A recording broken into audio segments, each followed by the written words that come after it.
ஓம் முருகா சரணம். வெற்றிவேல் முருகனுக்கு அரோகரா. இன்றைய நாள் இனிய நாளாக அமைய எல்லாம் வல்ல அப்பன் முருகனின் அருள் எல்லோருக்கும் கிடைக்கப் பெறுக.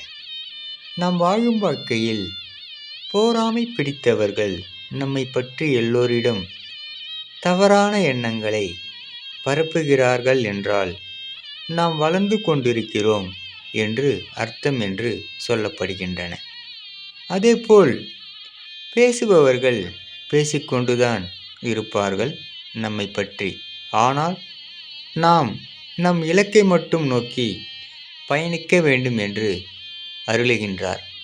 அப்பன் முருகன் அருளால் சகலமும் பெற்று வளமுடன் நலமுடன் வாக எல்லாம் வல்ல கலியுக தெய்வம் கந்தப்பெருமான் அருள் எல்லோருக்கும் கிடைக்கப் பெறுக. ஓ முருகா சரணம். வெற்றிவேல் முருகனுக்கு அரோகரா. வீரவேல் முருகனுக்கு அரோகரா. முருகனின் மகன் ரவி முருகன்.